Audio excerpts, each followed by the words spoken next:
Welcome back to Bottles, Boobs, and Feeding Tubes. It's me, MPT, your partner from Bump to Baby and beyond. Today I'm going to talk about the fourth trimester. What is the fourth trimester? It's those 3 months after you've had a baby. You changed, you have this new baby, it's growing and learning and changing over this course of time. So it's not an easy adjustment for everyone. So I'm going to tell you some ways to prepare for that fourth trimester, things to look out for if you're getting ready to have a baby and you're wondering what it's like. First and foremost, you just had a baby. Your body is going through a lot of changes. There's hormones. Your organs were all shifted around. If you think about it, your uterus has grown to fit a baby averaging, 7 pounds? And so your intestines, your bladder, all of those organs on the inside have shifted up. So guess what happens when you have that baby? Gravity, and it just drops. Not that dramatic, but it slowly goes back into place. So things may be different. Something you might not realize is you might pee more often after you've had a baby. If you've had a vaginal delivery, that area is very sensitive and tender, so you may need to use this little squirt bottle they give you in the hospital, sitz baths. But as you're urinating, it may burn in that first couple hours to days after you've had a vaginal delivery.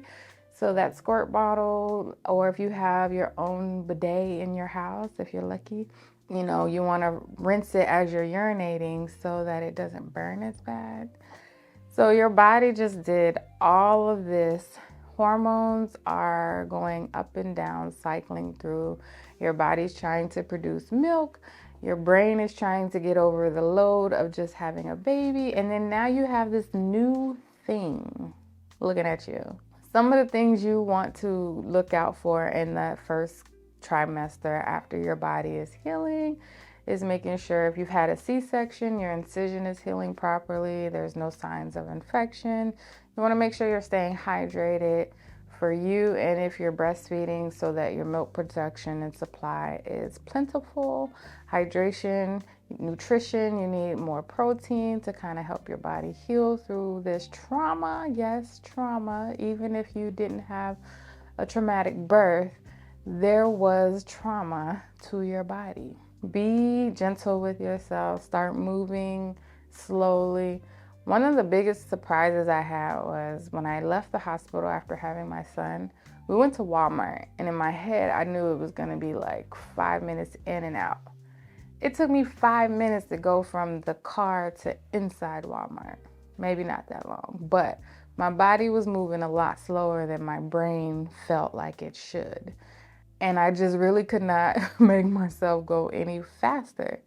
So those are things that you don't realize in that first couple days after giving birth is your body is tired, your brain is tired, and your baby is tired, especially if you've had a vaginal delivery and the baby had to come through the canal. Again, a lot of energy is being expended while you are delivering your baby into this world.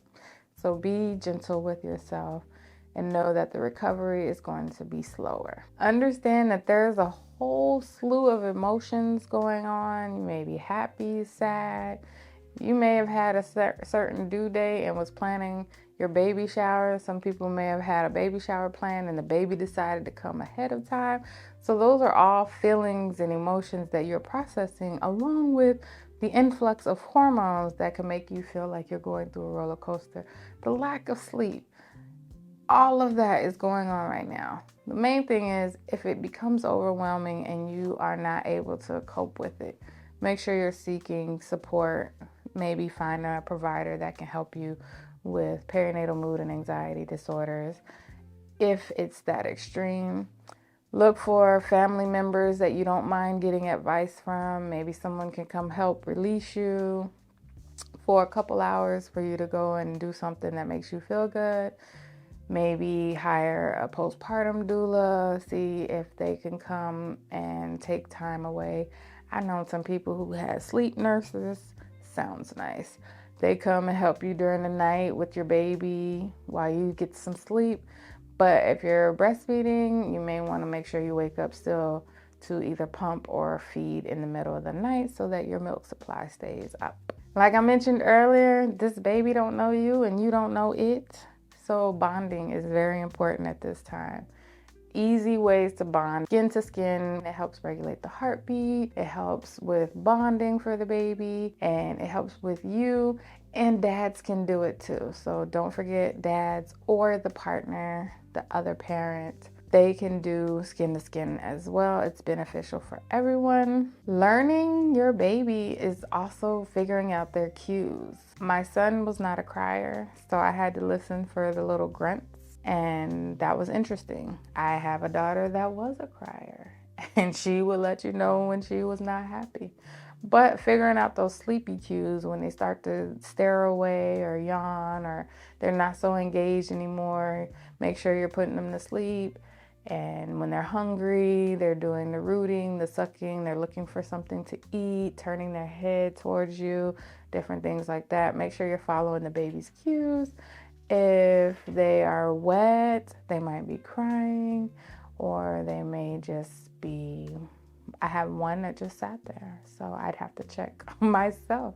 Every baby's different, and you may already have one and you're like, oh, I got this, and then you have a new baby with a completely different personality, and you're learning this person as they are learning you. Singing works. Songs, babies love noise, lights, things that would engage them.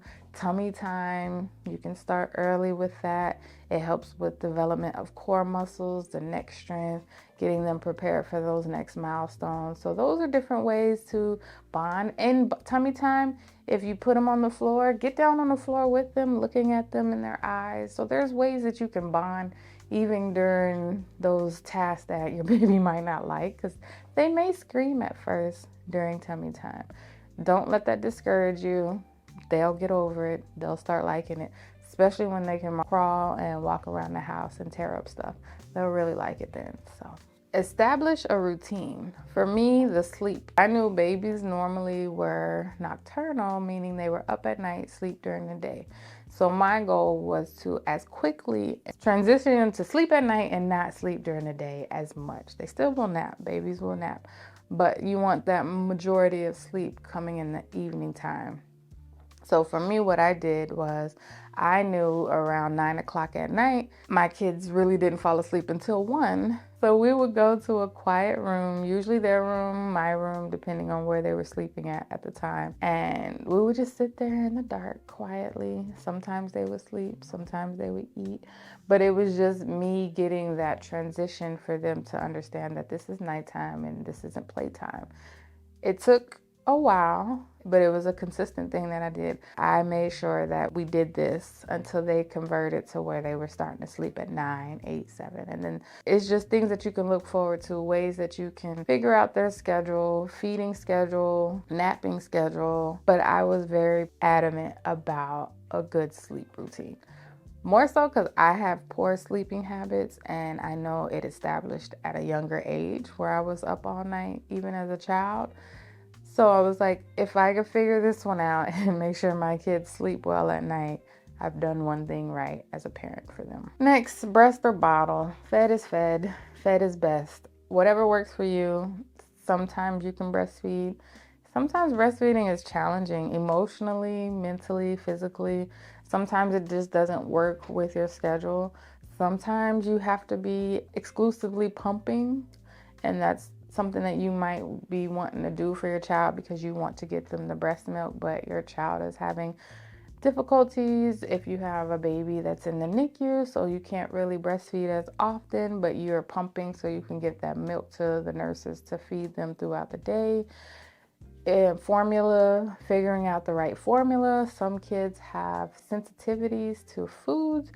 So if one formula isn't working for you, switch to another, check with your provider. Some babies might need a special formula that is easier on the tummy because they're more gassy.